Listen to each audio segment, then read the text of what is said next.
Epístola de Paulo a Tito, Tito capítulo 2, versículos 11 e 12. Podemos ler?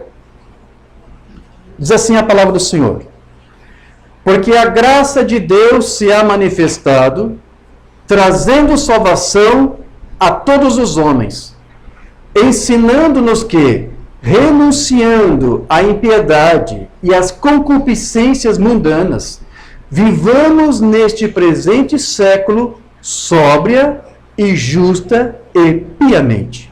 Amém? Digam graças a Deus. Querido Deus e amado Pai, mais uma vez nos voltamos a Ti uma palavra de oração, suplicando para que Tu nos ajude agora a abrir as Tuas Escrituras que nós acabamos de ler.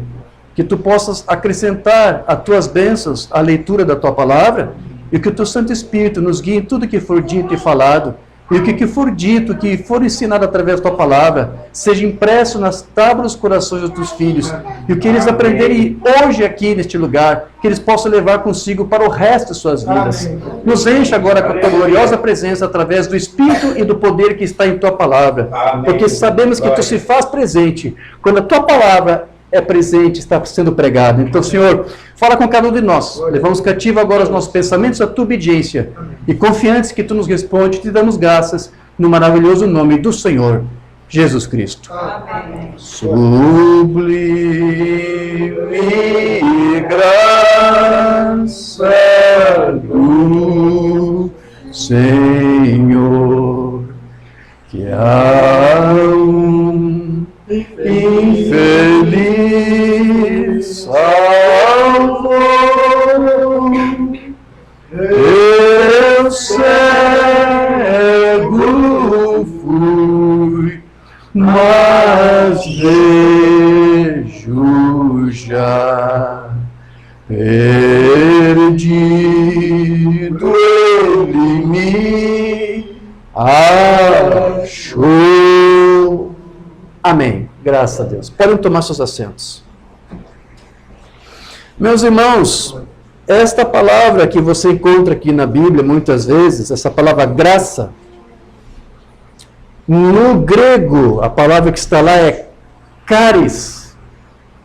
E essa palavra charis, que é traduzida por graça, ela tem o sentido de presente. Um presente que é dado e que é recebido entre pessoas. Talvez seja por isso que no inglês, dom, que é uma forma de presente, é gift. Gift se traduz tanto por dom como presente. Porque graça é exatamente isso. Graça é um presente. Diga isso comigo. Graça é um presente. Então, Deus tem nos dado presentes, Deus tem nos dado gifts, dons, principalmente os dons salvíficos, é assim que eu chamo. Quais são os dons salvíficos? São 4. O dom da fé, o dom da vida eterna, o dom da justiça, o dom do Espírito Santo. Você não pode ter um desses sem ter os outros 3.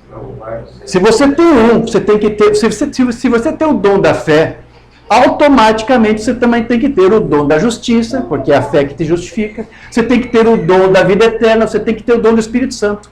É um kit, um pacote completo. Eu chamo isso de dons salvíficos. São presentes. Quando você invoca a Deus e crê que Ele providenciou a tua salvação através do sacrifício vicário do Senhor Jesus Cristo, então você está recebendo da parte dele este presente, este dom, o dom da vida eterna. O dom do Espírito Santo, porque nós precisamos do Espírito Santo, que é o selo da redenção, nós precisamos. Agora, o que você faz para receber isto? Nada. Porque os dons, que é a graça de Deus, charis, são gratuitos, no sentido de que você não fez nada para merecê-los. Deus deliberadamente outorgou e concedeu e deu isto para você. Por isso que é graça. Mas é um dom e é um presente. Isso são presentes que Deus nos dá. Há também aqueles dons espirituais, dom do Espírito Santo, sim, com o derramar do Espírito Santo, conforme o Espírito Santo decide dar para cada um, dom de variação de línguas, dom de interpretação, palavra de sabedoria, palavra de discernimento de espírito, palavra de conhecimento, dons de cura. São dons. Não confundir com os frutos do Espírito, que é uma outra maneira do Espírito Santo atuar à medida que você vai evoluindo e amadurecendo em Deus, na sua experiência de comunhão íntima com Deus. Porque quando você tem experiências com Deus, Deus vai atuando através de você. E isso é o poder da própria graça. Graça também é poder. Diga isso. Graça é poder.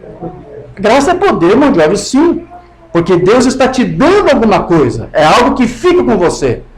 E por ser de graça, e por ser sem merecimento teu, o que significa isso? O que significa? Você tem que entender.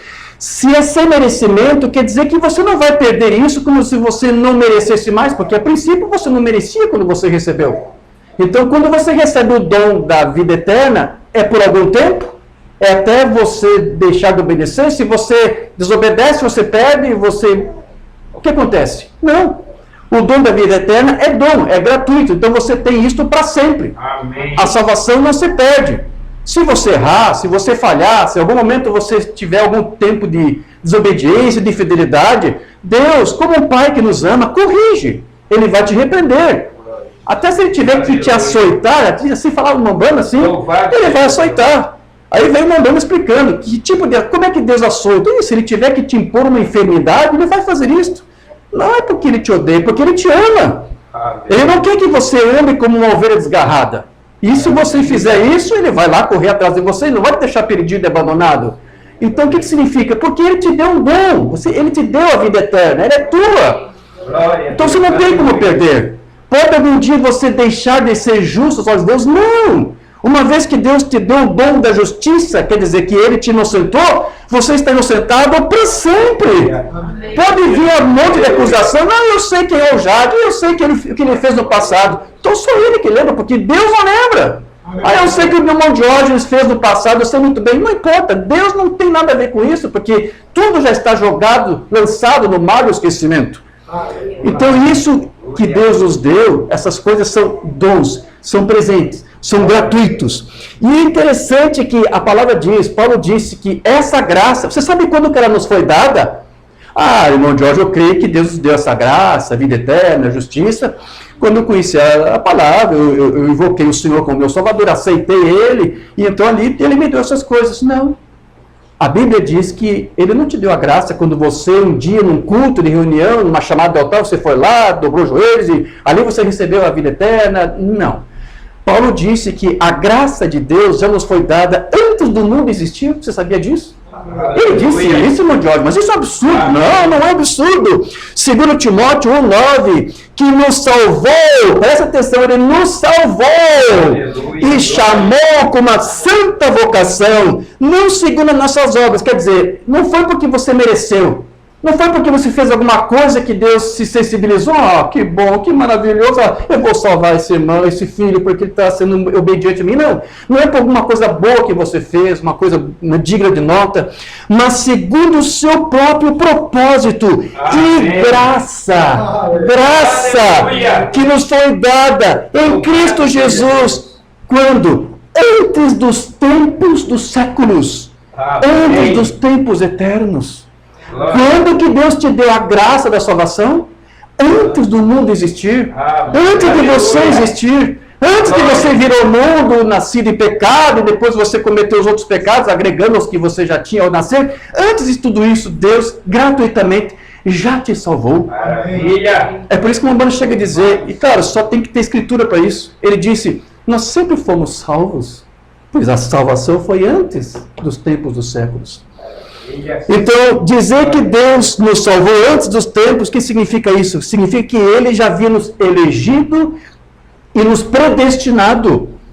E essa eleição, ela não teve nada a ver com alguma coisa que nós houvéssemos feito, porque Paulo diz, não foi segundo as tuas obras, algumas coisas que você fez, não por causa de um bom companheirismo, por causa de uma boa igreja que você frequentou, por causa de algum bom voto que você fez, nada disso, não foi nada. Ou alguma obra de caridade, não foi por causa disso que ele te salvou. Ele te salvou simplesmente porque você já era um atributo dele, assim que nos explica o irmão Branham, éramos atributos dos seus pensamentos eternos. Não tínhamos uma existência lá, Mas Deus mentalizou e sabia que você viria. E Ele sabia que quando Ele outorgasse aqui, neste tempo, neste mundo, nessa dimensão hominal, horizontal, os dons dEle, as bênçãos dEle para você, Ele sabia que isso teria um resultado. Porque eu disse para você que graça também é poder.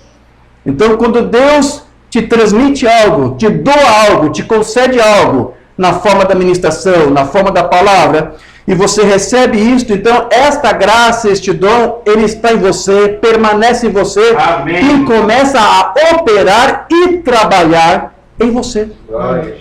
Aleluia. Então ele viu que você era uma terra produtiva, digamos assim, e por isso ele sabia que ao colocar essa semente em você, ela produziria bons frutos.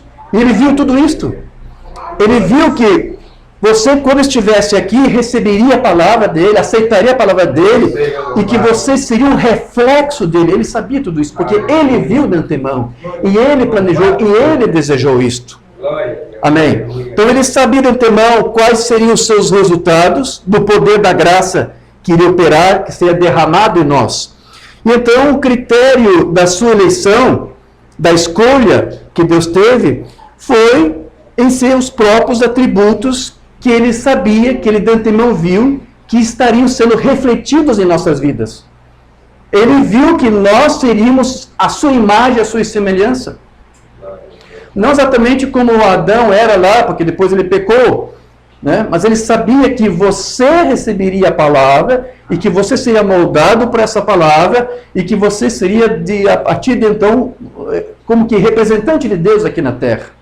Um pequeno criador, um pequeno Messias, os termos que Mambano usava. Então, tudo isso, meus irmãos, é o sinal do seu amor, do amor de Deus por mim e por você. Amém. Ao conceder com segurança a nossa salvação, e para estar seguro disso, isso já estava decretado e determinado, como disse Paulo, antes dos tempos dos séculos. Então, o que isto é? Isto é amor. Amém? E é pelo seu grande amor que ele tem nos chamado agora de seus filhos. Nós somos os seus filhos. 1 João 3,1: Vede que grande amor nos tem concedido o Pai, a ponto de sermos chamados filhos de Deus. E de fato somos filhos de Deus. Diga, eu sou um filho ou uma filha de Deus. Por essa razão, o mundo não nos conhece, porquanto não o conheceu a ele mesmo. Então, alguém aí que talvez olhe para você, que não nutre muita simpatia por você, talvez diga alguma coisa ruim, má, perversa, esse aí, fulano, ciclano, você é um filho do diabo, né? Por que alguns não vão te reconhecer como filho de Deus? Bom, aqui a palavra diz, o mundo não nos conhece porque primeiro não conhece Deus. Pois como que ele vai dizer, se ele não conhece Deus, como é que ele vai dizer que você é filho dele, se ele nem sabe quem é Deus?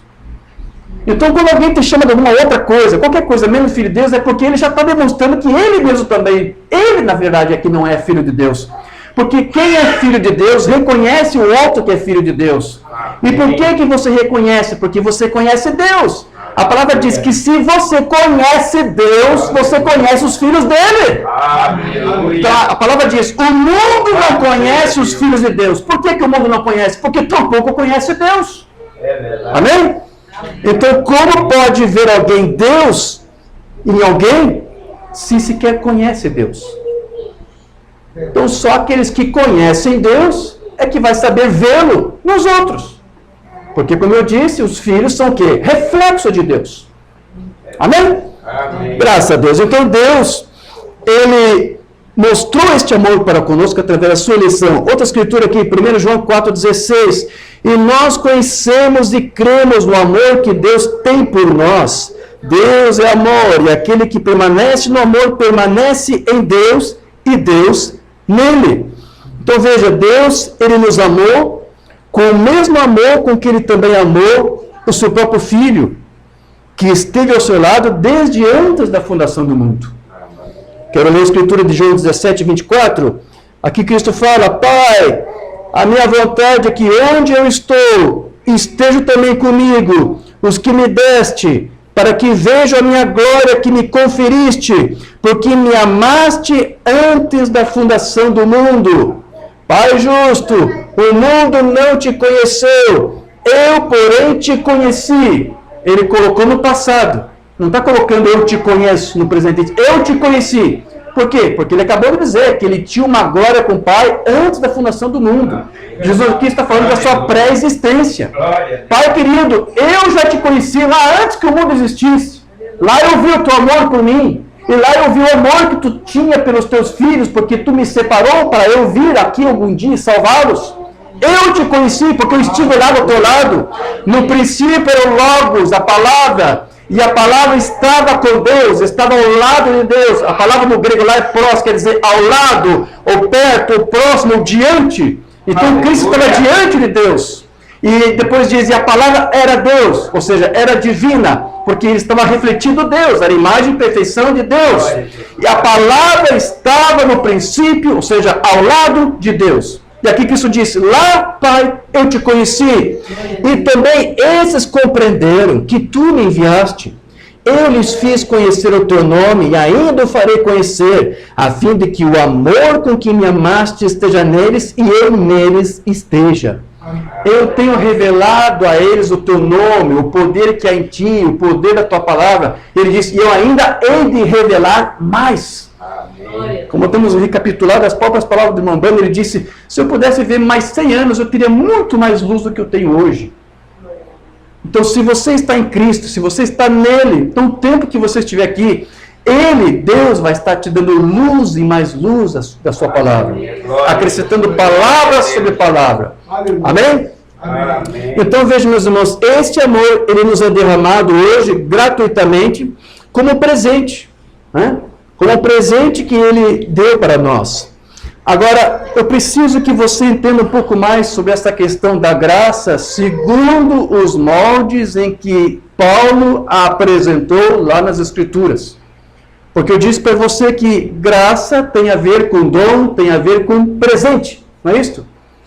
Então, quando a palavra diz que Deus de graça nos concedeu isso, nos concedeu aquilo, salvação, fé, vida eterna, cura, tudo isso é de graça, tudo isso é dom, é presente.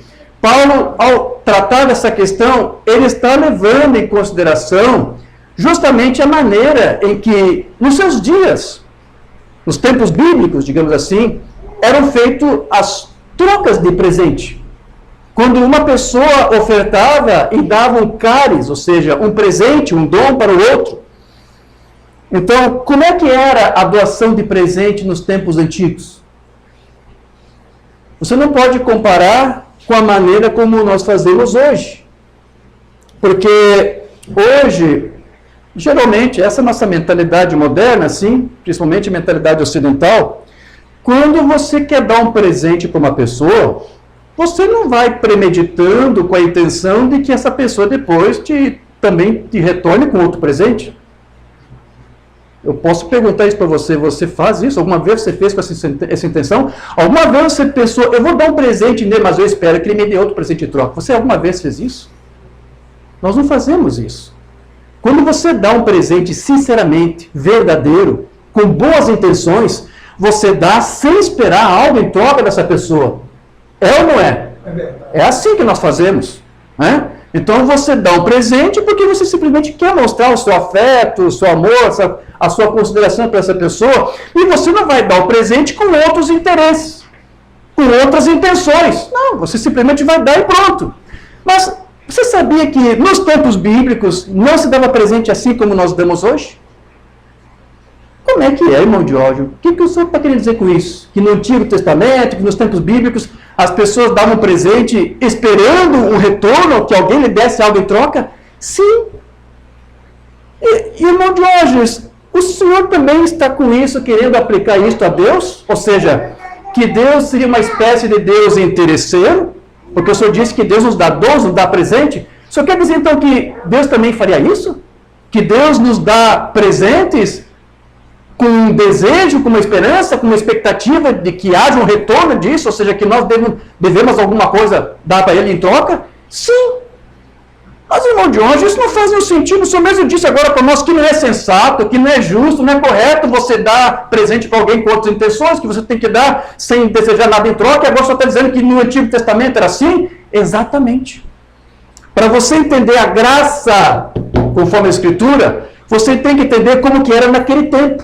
Nunca se esqueça que a Bíblia é um livro oriental. E você não pode ler com uma mentalidade ocidental.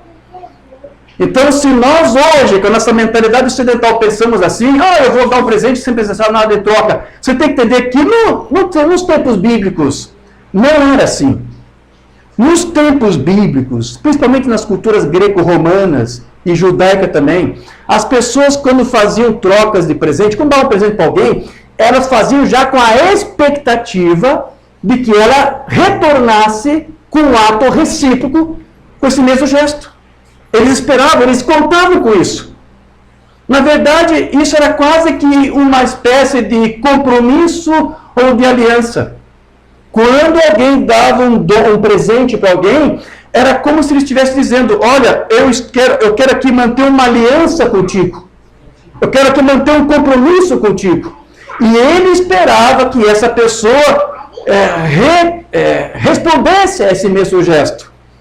Não necessariamente com outro presente, mas talvez às vezes eles esperavam como um retorno em forma de um gesto de lealdade, de respeito, de consideração. Você está entendendo? Era assim nos tempos bíblicos que as pessoas davam presentes. Elas davam presentes como se fosse com esse desejo, ou seja, de que a outra pessoa que recebesse demonstrasse uma recíproca.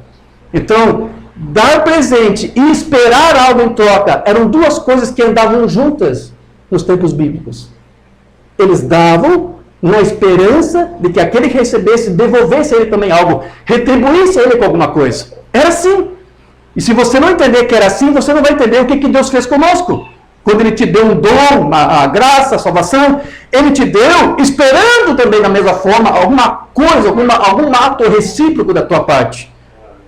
Se você não entender isso, você não vai entender de que maneira que Deus está operando, ou como Paulo aqui estava ilustrando para nós, a graça de Deus. Então, era assim, meus irmãos, que era feito no passado. Então, com essa pequena informação que eu estou te dando, quem sabe isso já até te amplia um pouco mais o teu entendimento, talvez ajude até te dar um pouco mais de luz a algumas escrituras, como por exemplo, dos magos. Vocês lembram quando os magos foram visitar o menininho Jesus lá na manjedoura? Ou sei lá, se estava na manjedoura, diz o mamãe, já tinha uns 2 anos talvez.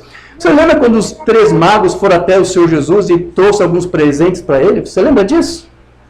Aquilo foi nos moldes daquele tempo. Eu acho que você já entendeu. Eles estavam dando esses presentes sem nenhuma intenção, sem um desejo de receber algo em troca? Não. Eles estavam dando presentes porque é dessa maneira que se pensava naquele tempo. Ou seja, aqueles magos gentios levaram presentes para aquele menino Jesus porque eles reconheceram que ele era o Filho de Deus. E a palavra diz lá que eles adoraram o menino Jesus. Eles adoraram aquele menino porque eles reconheciam que ele era Deus? Não. Eles sabiam que ele era o rei de Israel. Eles sabiam que Jesus era o Filho de Deus que estava ali para cumprir as Escrituras. Eles entendiam, eles tinham essa fé, esse entendimento, embora um pouco limitado, não tinha tanta revelação, que aquele menino era o Messias. Então o que eles fizeram? Eles trouxeram presentes para o menino, presentes para o rei, presentes para o Messias. Para quê? Qual era o objetivo? Qual era a mensagem que eles estavam transmitindo? Senhor, estamos aqui trazendo, mostrando esse favor para ti, na esperança de que algum dia tu também se volte para nós. Esperamos que algum dia tu possa nos retribuir, porque estamos aqui reconhecendo quem tu és. Aleluia. Eu pergunto agora para ti, aquele Jesus, quando cresceu, ele retribuiu aqueles presentes ou não retribuiu? Sim. Por favor, tem algum judeu aqui entre nós? Todos nós somos gentios. Então aqueles gentios estavam representando nós. Ele disse, Senhor, vem algum dia nos favorecer. Talvez eles esperavam que esse menino favorecesse quando crescesse, reinasse, governasse, conquistasse e depois beneficiasse aquelas terras, aqueles homens. Mas não, Cristo ele fez algo muito mais do que isso. Ele beneficiou todos nós, filhos gentios, com os dons, com a graça da salvação, com o dom da justiça, com o dom da vida eterna, com o dom da fé, o dom do Espírito Santo. Ele retribuiu aquele gesto daqueles homens lá. Eles fizeram esperando uma recíproca. E Cristo atendeu e Cristo respondeu. Somos o resultado disso. Você está entendendo? Te traz mais luz um pouco para essa escritura ou não? Então tenta estender este gesto agora para Deus, ou seja, quando Deus ele nos tem dado dons, tem nos dado a salvação, Ele faz com desejo de esperar de você uma recíproca. Se Ele tem te abençoado, se você tem tido experiências com Ele através da salvação, porque você tem um gozo, você sabe que Ele te salvou, você sabe que Ele perdoa os teus pecados. Amém. Não importa que o diabo use alguém para te acusar, você foi isso, você foi aquilo, você continua sendo isso, você continua fazendo aquilo, mas você sabe que aos olhos de Deus você está inocentado para sempre, justificado para sempre. Então não vai você agora, como recíproca, demonstrar gratidão a esta graça e demonstrando a Ele um desejo de servir a Ele? Aleluia! Glória a Deus! Na relação social entre patrão e empregado na cultura greco-romana, os patrões faziam assim, eles demonstravam gestos de bondade para os seus clientes, para os seus empregados, para os seus servos, às vezes até na forma de ajudar financeiramente alguém, mas eles esperavam alguma coisa em troca, eles esperavam que essas pessoas que eram favorecidas por esses chefes, patrões, enfim, que eles mostrassem lealdades, que eles fossem justos, que eles fossem honestos. Eles faziam isso esperando, porque era uma aliança, está entendendo? Doar presente, alguma coisa para alguém, era uma aliança, era um compromisso. Então, quando alguém não aceitava um presente, era um ato de insulto, de desonra. Porque era a mesma coisa que dizer, eu não quero ter nada a ver com você. Eu não tenho nada a ver contigo, eu não recebo isto. Então, tente imaginar alguém que se diz cristão, que sabe que Deus lhe salvou, lhe inocentou, e agora não quer retribuir com sua fidelidade a Ele, com sua obediência a Ele, a sua palavra. Como que você acha que Deus vai ver isto? Como gesto de ingratidão. É verdade. Porque Ele está firmando, Ele firmou uma aliança contigo. Então, o que os gregos romanos faziam no mundo físico é a mesma coisa que Deus está fazendo hoje no plano espiritual. E é parecido com o que os judeus faziam, irmão Diógenes, mais ou menos parecido. Os judeus também pensavam desta forma, ou seja, de ajudar, de auxiliar alguém, de conceder um presente para alguém, de prestar um benefício para alguém, mas diferente dos costumes dos outros povos pagãos, os judeus faziam isso, ou seja, auxiliavam um pobre, um necessitado, uma viúva, um órfão, na esperança não de que os mesmos algum dia lhe retornassem, lhe retribuísse o gesto, mas eles esperavam isso de Deus. Nos outros povos, eles esperavam um do outro. Mas o judeu, eles faziam essas coisas esperando uma resposta de Deus, ou seja, eles criam nisso que era uma semeadura que eles estão ali plantando e que futuramente Deus lhes recompensaria por aquele gesto. Então, eles não faziam em troca daquela aquela pessoa fizesse depois por ele. Eles faziam na esperança de que Deus depois, em algum momento, lhe beneficiasse, lhe ajudasse, lhe viesse em seu socorro, assim como eles socorreram outros. Era dessa forma que eles faziam. Amém? Então, enquanto a cultura greco-romana fazia isso na horizontal, o judeu fazia na vertical, ou seja, olhava para Deus, buscando de Deus a resposta para aqueles seus gestos. Amém. Então, é mais ou menos isso que todo cristão também faz, isso não é diferente. Nós tentamos servir a Deus e tentamos obedecer e ser honesto, ser fiel a Ele, em resposta à atitude que Ele demonstrou, ao amor que Ele demonstrou por nós, quando Ele nos outorgou gratuitamente todas as suas bênçãos. Então, Deus, Ele espera da minha parte, da tua parte, uma retribuição. E qual é a retribuição que Deus quer de você? Que você o ame. Amém. Que você sirva a tua vida, de hoje em diante, a Ele. Se você crê que você recebeu dele graça, você vai ser grato. Amém? Vocês estão entendendo tudo isso que eu estou dizendo? Então, para Paulo, a graça, necessariamente, ela deve gerar uma resposta da nossa parte. Se você crê que Deus te agraciou com alguma coisa, você vai ter que demonstrar que você tem conhecimento de que você foi beneficiado por Deus com alguma coisa. Então, você tem que fazer algo por ele. Quem recebe a graça de Deus é transformado por ela, porque eu te disse que graça é poder. Então, em resposta a isso, essa pessoa, esse crente, esse filho, ele vai oferecer o quê em troca disso? A sua fidelidade a Deus, a sua obediência a Deus. O que mais você tem? E o que mais que Deus quer de você, senão isso? Ele quer a tua vida, Ele quer a tua alma. Aleluia. Amém? Então, para Paulo, a graça de Deus não é um favor que alguém deve pagar exatamente de volta. Na verdade, é um presente maravilhoso que nos transforma por dentro. E a resposta natural a essa transformação é nós vivermos de maneira que honre a Deus, que honre aquele que nos deu esses dons, essa graça, este presente. Então, a mudança de vida, uma renovação de mente, uma mudança de postura, de atitude, de comportamento, isso vão ser gestos recíprocos do teu conhecimento do que Deus fez por você. Então, se Deus te dê algo, se Deus te concede algo, é a sua graça, e você não faz nada, o que é isso? É uma graça barata.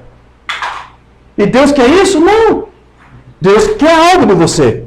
Então, Deus, Ele nos dá a sua graça e Ele espera que nós respondamos a ela, como eu disse, com uma vida transformada. Então, o próprio Paulo, ele articula esse conceito de graça, junto com aquela ideia de reciprocidade dos tempos dos antigos, da Bíblia, dos costumes greco-romanos e também dos judeus. Então, tudo que Deus faz por nós, tudo que Deus faz por você é gratuito. Mas Ele o faz porque Ele sabe que a própria graça irá operar em seus filhos um poder de resposta que vai satisfazer a Ele. Então, quem não dá nenhuma resposta recíproca é porque não recebeu graça alguma que pudesse operar no crente, que operasse no crente tal tipo de reação. Mombana, ele disse uma vez que ele estava à beira da morte. O médico deu lá 3 horas de vida para ele. E o Mombana disse que Deus o salvou. Deus lhe concedeu vida. E por ele ter dado gratuitamente isso, Mombana disse que ele sentiu grato e respondeu a essa graça. De que forma? Vivendo para ele, pregando a palavra para os seus filhos, redenção em plenitude e regozijo. Há 23 anos atrás, no hospital judaico, o Dr. Morris Fletcher me deu 3 horas, os melhores cirurgiões lá da cidade, me deu 3 horas de vida. Eu estou vivendo hoje à noite, aleluia! Porque através da graça não merecida. O anjo de Deus se colocou entre mim e a morte para me proteger, e eu o aceitei. Aleluia. E em gratidão, pela graça de Deus, eu ganhei 500 mil de almas para Ele esta noite. Aleluia! Você está entendendo? O Mombana está nos dando uma lição. Eu fui salvo gratuitamente, mas eu tenho que demonstrar minha gratidão a isso. Ele disse, eu estava prestes a morrer, mas Ele poupou minha vida. O que posso fazer senão dar minha vida e poder fazer o tanto mais que eu puder, para que muitos outros conheçam esse mesmo Deus que eu conheço? Então, quem é beneficiado pela graça de Deus, vai demonstrar não apenas gratidão a Deus por isso, mas vai querer que os outros tenham a mesma experiência que você também tem. Então, se nós cremos que nós fomos, por exemplo, perdoados, nós saberemos ser gratos, perdoando também os demais. Se nós não conseguimos perdoar o nosso próximo, é porque isso prova que nós não conseguimos a graça do perdão com os nossos próprios pecados. Porque nós não podemos oferecer algo que nós não temos. Como que alguém pode oferecer perdão se sequer experimentou isso em sua própria vida? Nós não podemos dar aquilo que nós não temos. Nós não podemos sequer desejar aquilo que nós nunca sentimos e experimentamos. E tampouco se pode compartilhar o que nunca se recebeu. Então, você tem que demonstrar ter algo que você sabe que Deus te concedeu. Então, nós somente conseguimos perdoar quando tivemos em nós mesmos a experiência de como que é ser perdoado, de modo que nós desejamos para os outros aquilo que nós mesmos também adquirimos. Há, por exemplo, pessoas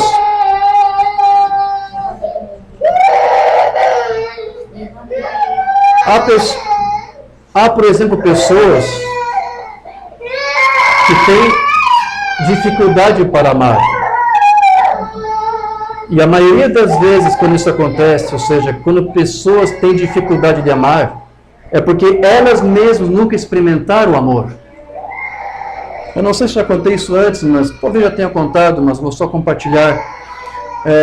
O pai da minha mãe, o meu avô, já numa certa idade avançada, ele conheceu depois uma outra senhora, ele era viúvo, conheceu uma outra senhora foragida da Argentina, tempo da guerra das Ilhas Malvinas, a guerra que houve lá entre a Argentina e a Grã-Bretanha, houve um conflito lá, uma disputa lá por causa daquela ilha, né, as Ilhas Maldivas. Então essa senhora argentina fugiu de lá por causa daquela época da guerra e se refugiou lá, ali em Juí, foi para ali, na nossa terra ali, sou natural de Juí. E esse meu avô conheceu essa senhora e se juntou a ela e teve acho que 2 ou 3 filhos, se não me engano, com essa senhora. Depois de algum bom tempo, meu avô já era avançado em idade, faleceu. E não demorou muito, acho que talvez 1 ou 2 anos, aquela senhora também faleceu. E as crianças ainda jovenzinhas, bebês, pequenos. Algum talvez com 3 anos ou 4 anos, ou mais do que isso. Perderam o pai e logo em seguida perderam a mãe. Então, as irmãs deles, no caso as minhas tias, que eram pessoas já de idade até mais avançada, eles praticamente, essas minhas tias, cuidaram dessas crianças. E eu nunca esqueço isso. Essa minha tia, uma dessas minhas tias, estava ali cuidando dessas crianças e demonstrando carinho por elas, abraçava, e em dado momento, uma daquelas crianças, minha tia beijou uma daquelas crianças.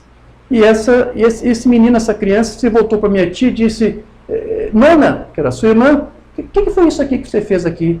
Minha tia disse: isso foi um beijo. Eu não sei o que aquela senhora tinha, qual era o problema dela, mas ela nunca demonstrou afeto aos seus próprios filhos. Talvez nunca abraçou, nunca beijou, porque uma criança foi beijada e ela não sabia: o que foi isso que você fez? O que é isso aqui? Isso foi um beijo, eu te dei um beijo. Nunca soube o que era um beijo ou um abraço.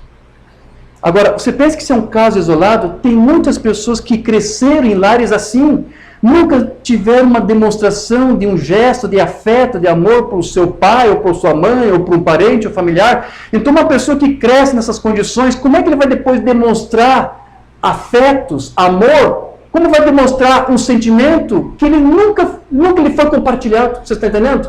Como que você vai dar uma coisa que você nunca teve uma experiência? Você tem que ter uma experiência para depois você poder fazer algo parecido com aquilo que você disse que você experimentou, que você tem. Então, é isso que eu estou dizendo. Tenta imaginar alguém que cresceu numa situação, numa vida familiar dessa forma, dessa maneira.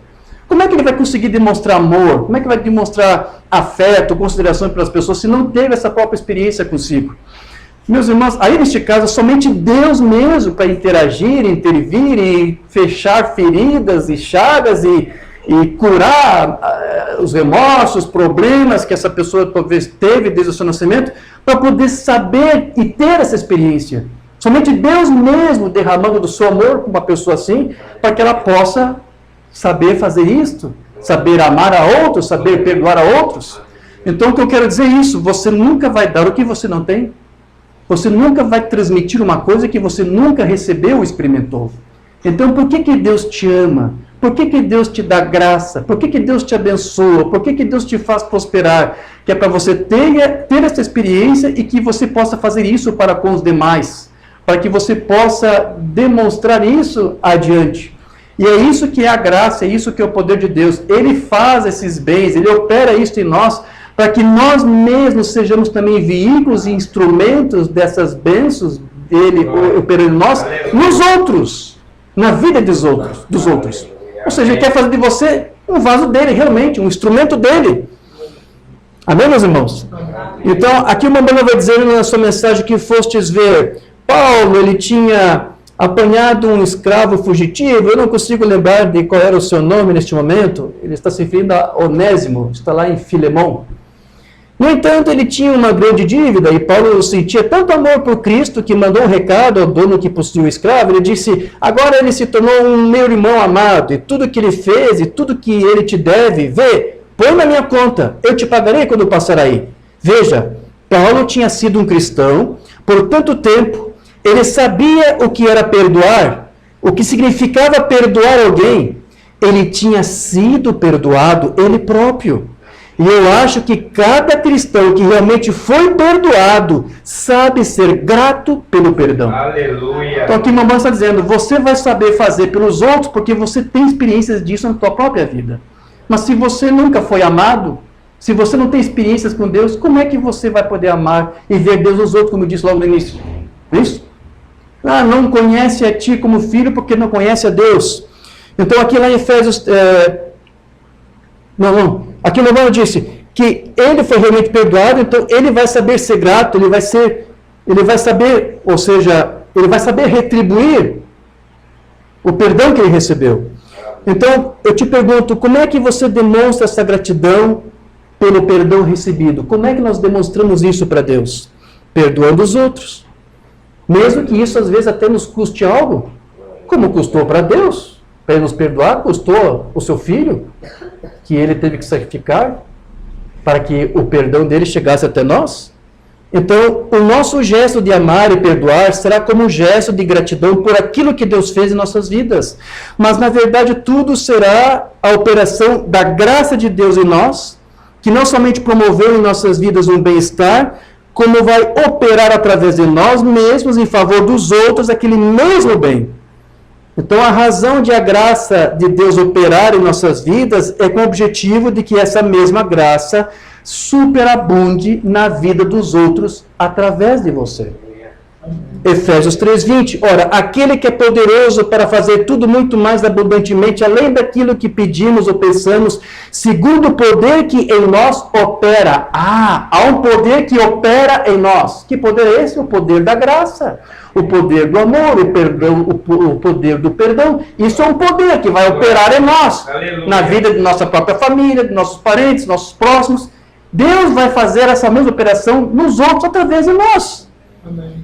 Então, esse poder da graça opera em nós para que abundantemente a vida de Cristo possa ser testemunhada e experimentada por outros. Efésios 2:6-8, nos ressuscitou juntamente com Ele e nos fez assentar nos lugares celestiais em Cristo Jesus, para mostrar nos séculos vindouros as abundantes riquezas da sua graça, pela sua benignidade para conosco em Cristo Jesus. Então, por tantas coisas que Deus tem feito por nós deveríamos ser as pessoas mais agradecidas deste mundo. Porque todos nós sabíamos que estamos irremediavelmente perdidos, condenados ao inferno, mas gratuitamente Deus nos deu a sua graça, nos deu o seu dom, nos deu os seus presentes. Então, nós temos que demonstrar gratidão pela salvação, gratidão pelo perdão dos pecados, pela cura divina, pela mensagem desse dia. Você é agradecido por essa mensagem desse dia? Amém. Como é que você vai demonstrar essa gratidão? Não é servindo a Ele e guardando essa mensagem? Mensagem testemunho. Vejam isso hoje, amigos. Fala-se de povo grato. Nós deveríamos ser o povo mais grato dentre todos no mundo. Sim, se nós dissemos que temos um entendimento, uma luz, uma revelação da palavra, nós não deveríamos demonstrar gratidão a Deus por essa graça que nós alcançamos? Com certeza. Além da cura, além dessas coisas que estão acontecendo, o que é isso? É a convicção absoluta que o mesmo Deus, pela mesma natureza, a mesma cor de fogo, o mesmo anjo de Deus, o mesmo Jesus ontem, hoje, eternamente, está fazendo as mesmas coisas pelo mesmo poder, através da mesma coisa. Que âncora da alma segura e firme, que o Senhor Deus do céu ricamente os abençoe a cada um. Amém. Amém. Provando sua palavra. Agora vocês não sabem que esse mesmo Deus que fez todas essas coisas, está aqui mesmo nesta noite? Você crê nisso? Amém. Que Deus está aqui? Amém. Para mim, eu acho que nós devíamos ser o povo mais feliz em todo o mundo. Amém. Se você realmente tem consciência do que Deus tem feito. Somente pense nisso, diz o irmão Branham. Então, meus irmãos, a graça ela é entendida como sendo oferecida antes de qualquer ação nossa. Não é uma coisa que nós obtemos depois de nós fazermos alguma coisa boa. Deus ele nos dá a sua graça antes de qualquer opção nossa, como aquela escritura que li lá em Timóteo. Deus nos otorgou a sua graça, não segundo nossas boas obras. Ele gratuitamente nos concedeu a salvação, nos salvou. Então a graça é dada sem levar em consideração o valor ou mérito do destinatário, ou seja, Deus, ele não escolhe quem merece mais ou quem está mais apto para receber a graça. Deus simplesmente nos presenteia com ela, sem olhar para quem nós somos, por que nós fizemos no passado. E justamente essa graça incongruente que Paulo aqui está enfatizando, quando ele fala que sobre a graça nas suas cartas, sim? Então, nelas existe um contraste bem forte com o mundo greco-romano da época, porque nisso há uma diferença, sim. Porque quando os homens lá trocavam presentes um com o outro, eu te disse que isso era uma forma de firmar uma aliança, um compromisso, mas eles não davam presente para qualquer um. Eles escolhiam a dedo a quem dar. Na cultura greco-romana, eles achavam que o presente somente deveria ser dado para as pessoas que eles achavam dignas de receber. E aí que está a diferença da graça, do dom, das cares dos gregos romanos para cares de Deus. Porque eles achavam que seria um desperdício de tempo, de esforço, você tentar mostrar favor para alguém que não era merecedor disso. Naqueles tempos antigos, a pessoa tinha que merecer um favor. Então, se fazia, se dava um favor, se mostrava um gesto de bondade com uma esperança, com uma expectativa de uma reciprocidade. Mas na graça de Deus é diferente. Deus, ele te deu dons, ele te deu salvação, ele te deu a justiça, te deu a fé, mesmo sendo nós indignos disso. Como disse Paulo, nós não fizemos nada por causa de nossas obras. Então, essa é a diferença da graça do mundo para a graça de Deus. Então, é por isso que as pessoas se preocupavam muito em escolher bem a quem não dar alguma coisa, para não acabar jogando fora o presente com alguém que não fosse achado digno. Mas na teologia de Paulo é o contrário. Deus, ele nos dá, mesmo nós não sendo dignos. Não somos dignos. Então a graça não é apenas um presente que é dado, mas ele é algo que é efetivamente dado para nos transformar, ou antes, para transformar a vida daquele que recebe a graça. Então a graça de Deus, ela apenas nos mostra o quão dependente nós somos de Deus, meus irmãos. E quão gratos nós temos que demonstrar ser, se nós cremos que recebemos algo dele. A menos que alguém não ser grato é porque não sentiu ter recebido nada. Por que você vai retribuir para Deus uma coisa que você acha que não recebeu dele? Mas se você, por fé, crê que Deus tem feito algo por você, você vai ser grato. E, na verdade, essa tua gratidão não é uma atitude exatamente tua. Não é uma decisão, uma escolha que você fez. Tá, eu vou mostrar a gratidão. Não é isto. Isso é o poder da graça operando em você. Amém. Você está entendendo? É o poder da graça. Por que Deus te deu graça? Por que Ele te salvou? Porque Ele sabia que essa graça voltaria para Ele. Porque você era terra fértil. Amém? Amém. Graças a Deus. Aleluia. Então você não vai atribuir a si mesmo nenhum mérito por qualquer coisa que você fez, por alguma coisa que você adquiriu, por alguma coisa que você conquistou.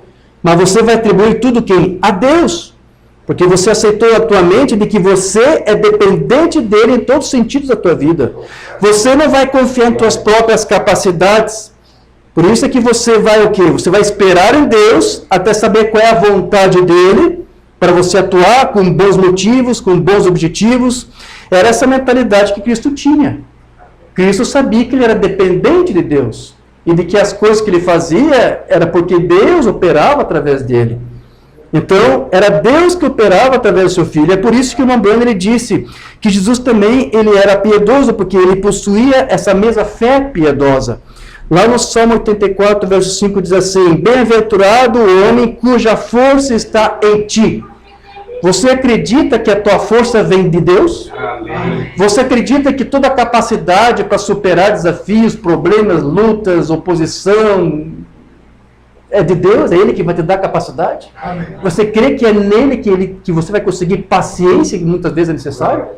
Então, bem-aventurado é o homem cuja força, cuja esperança está em Deus. Amém. Que sabe que Deus vai socorrê-lo, Deus vai fortalecê-lo, em cujo coração estão os caminhos aplanados. Ou seja, essa escritura está mostrando, nós confiamos em Deus, não confiamos em nós, dependemos de Deus. Salmo 62, 5, ó minha alma, espera somente em Deus, porque dele vem a minha esperança. Aleluia. Você não espera no homem, você não espera no governo, você espera em Deus. Amém. Provérbios 3, 5 a 6. Confia no Senhor de todo o teu coração. Diga para um, para dois, e diga, confia em Deus de todo o teu coração. Diga isso. Confia no Senhor de todo o teu coração e não te estribes no teu próprio entendimento. Reconhece Ele em todos os teus caminhos e Ele endireitará as tuas veredas. João 15, verso 4 a 5. Estai em mim. Olha que Jesus ele está pedindo, está ordenando. Estai em mim, disse Jesus. Esteja em mim e eu em vós. Como a vara de si mesmo não pode dar fruto, se não estiver na videira, assim também vós, se não estiverdes em mim. Eu sou a videira, vós sois as varas. Quem está em mim e eu nele, esse dá muito fruto, porque sem mim nada podeis fazer. Agora a pergunta que eu faço é, como é que nós conseguimos estar em Cristo? Porque ele disse, está em mim. Como é que você vai fazer para estar em Cristo? Quando você se alimenta de Cristo, quando você se alimenta da sua palavra, Amém. quando você come da sua carne, bebe o seu sangue. Glória a Deus. João 6,56, quem come a minha carne e bebe o meu sangue, permanece em mim, e eu vou permanecer nele. Amém. Então a promessa da vida eterna está em permanecer no Pai e também no seu Filho. 1 João 2, 24, portanto, o que desde o princípio vistes, permaneça em vós. Se em vós permanecer o que desde o princípio vistes, também permanecereis no Filho e no Pai. E esta é a promessa que Ele nos fez, a vida eterna. Aleluia. 1 João 3, 24, e aquele que guarda os seus mandamentos, nele está. E Ele, ou seja, Deus, estará nele. E nisto conhecemos que Ele está em nós, pelo Espírito que nos tem dado. Amém. Aleluia. Lembrando que diz na mensagem de perguntas e respostas, Deus foi contido e confinado em um só homem, Jesus Cristo. Mas agora, Ele está contido e confinado em toda a Igreja Universal do Deus vivo. Deus agora está contido e confinado em nós, porque somos seu santuário. Nosso corpo é o templo onde agora Deus habita. Outra mensagem vida. Você deveria ser um povo diferente, um povo peculiar, um povo chamado para fora, um povo separado, um povo que anda segundo as coisas do Espírito e não segundo as coisas da carne. Então, meus irmãos, para nós concluir, uma breve palestra aqui. Essa direção do Espírito vai permitir também andar como um corpo unido, como uma igreja unificada, que contempla apenas o invisível. Mensagem mandando aqui, olhando para o invisível. As minhas ovelhas conhecem a minha voz. Bem, se todas essas vozes estranhas no mundo, deste evangelho social assim, simplesmente pertence à igreja, e isso é tudo que é necessário, por que ela não fez alguma coisa? Nada é feito além de confundir as pessoas. O que precisamos hoje é de uma igreja unificada, cheia do Espírito Santo, e do poder do alto, guiada pelo Espírito do Deus vivo. Não para um homem, não para uma teologia. Na torre de controle que não dirá, porque eu sou batista, ele é metodista, eu não tenho nada a ver com ele. Um verdadeiro Espírito de Deus reconhecerá o seu irmão ou irmã. Não me importa que tipo de marca que ele esteja usando. Nós precisamos novamente da liderança do Espírito Santo, andando segundo o invisível, da maneira como Deus nos conduz. As coisas que vemos são temporais, as coisas que não vemos, essas são eternas. Amém. Mais uma mensagem para nós concluirmos aqui. Acho que é uma oração aqui, a porta dentro da porta. Pai Santo, guarda-nos do centro da Tua vontade, cumprindo os Teus mandamentos, andando segundo as ordens de Deus, tomando os mandamentos de Deus e vivendo por eles. Conceda isso, Senhor. Mensagem Shalom. Mas estamos tão contentes por termos um mediador, o qual encontra-se à destra de Deus para fazer intercessões. Quando estamos dispostos a admitirmos nossos erros que fizemos errado, então Ele perdoa esses erros. Ele é cheio de graça e misericórdia para nos perdoar por esses erros. E eu termino como começou aqui, essa leitura que fizemos de Tito. Paulo diz aqui, porque a graça de Deus se é manifestado, trazendo salvação a todos os homens, ensinando-os que agora você vai fazer algo em troca da graça. Porque Ele te salvou, o que você vai fazer? Renunciar à impiedade, às concupiscências mundanas, viver nesse presente século sóbria e justa e piamente. Amém. Deus te deu este presente, este dom. E é isso que Ele quer como recíproca, como um gesto teu de gratidão. Que você viva para Ele. Amém. Que você ame os outros da forma como Ele te amou. Aleluia. Que você perdoe sabendo que Ele te perdoou. Amém? Mas como eu disse, não podemos fazer isso pelos outros se não tivermos primeiro em nós essas mesmas experiências. Por que alguns têm dificuldade para fazer isso com os outros? Porque não tiveram essa experiência. Você não vai poder mostrar gratidão por uma coisa que você não crê ter recebido. Mas se você crê que teve, esta graça que opera em você vai fazer com que você atue como um filho grato, e essa graça vai refletir-se em outras vidas, em tudo mais que você fizer, porque você é o reflexo dele. Você é a imagem dele, você é um filho de Deus. Ainda que algum olhe para você e diga, eu não te vejo assim. Porque a Escritura diz, eles não conhecem a Deus. Quem conhece Deus, conhece os seus filhos. Amém. Amém, meus irmãos? Amém. Graças a Deus. Se coloque de pé, vamos falar com o Senhor.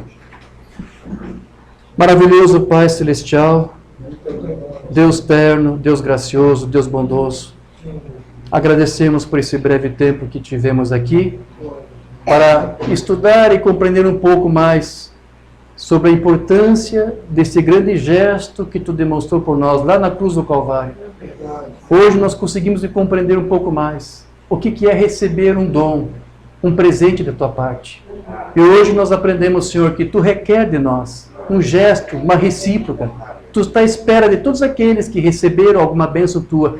Está à espera de que eles demonstrem essa gratidão. Mas a maior gratidão, o melhor gesto de gratidão que um filho teu pode te demonstrar é vivendo a vida dele para ti. Amém. É servindo a sua vida para ti. Amém. Então, Senhor, nós somos gratos por tudo que Tu fez por nós. E nós temos essa gratidão porque isso é uma graça revelada a nós pela Tua palavra. E é a Tua palavra que nos dá a graça, a salvação, através do dom da fé, que nos revela. Porque o profeta disse que fé é revelação. Então, Senhor, por essa revelação, nós entendemos que Tu nos agraciou. Então, Senhor, ajuda-nos que essa graça opere em nós. Se nós temos resistido a essa graça, se nós temos resistido a este poder, Senhor, que este poder da graça interfira em nossa própria vontade e que seja sacrificado e morto, que nós possamos circuncidar nossas mentes e corações para fazer não a nossa vontade, não o que nós pensamos, mas o que Tu quer, o que Tu deseja. Nós queremos Te servir. Nós Te reconhecemos como o nosso único Deus, doador de toda bondade, de todo dom perfeito. Tu és o Pai das luzes, em que não há mudança nem sombra de variação. Então, Senhor, ajude-nos, Senhor, a demonstrar essa gratidão. Nós demonstramos isso, reconhecemos que somos Teus filhos, que somos obra das Tuas mãos. Aleluia. Nós Te somos gratos, Senhor. Que Tu possas fazer com que cada um dos Teus filhos aqui, Senhor, tenha um conhecimento, tenha uma reflexão e uma introspecção do quão poderoso, do quão maravilhoso Tu fez em nós. Do quão maravilhoso é a obra que Tu operaste por nós lá na cruz. Que nós possamos, Senhor, ser sempre gratos a Ti. E que possamos viver à altura deste amor que Tu nos demonstrou. Ajude-nos, Senhor. Venha endireitar os nossos passos. Venha endireitar as nossas veredas. Venha nos abençoar. Venha nos encher com Teu Santo Espírito. Que esta gratidão seja derramada em nossos corações. Ajude-nos, Senhor. Nos instrua nessas coisas. Precisamos saber como fazer isto. Instrua os Teus filhos aqui, Senhor. Eles são gratos pelo Teu amor. Eles são gratos por essas dádivas gratuitas, das quais nós somos indignos, não merecemos, mas sabemos que Tu nos deu e somos gratos. Então, Senhor, nos ajude. Nos ajude a levar adiante isso, Senhor. A levar adiante esta palavra. Amém. Porque o Teu profeta disse que nós, conhecedores disso, deveríamos ser as pessoas mais felizes deste mundo. Aleluia. E nós somos, Pai. Nós Te somos gratos. Receba aqui, Senhor, nosso louvor, nossa adoração, nossa gratidão a Ti. Te damos graças por tudo, Senhor. Aleluia. E que essa graça possa derramar mais superabundantemente em nossas vidas. Amém. Assim pedimos e Te agradecemos. No maravilhoso nome do Senhor Jesus Cristo. Amém? Diga graças a Deus. Amém. Diga glórias a Deus. Aleluia, aleluia. Graças a Deus.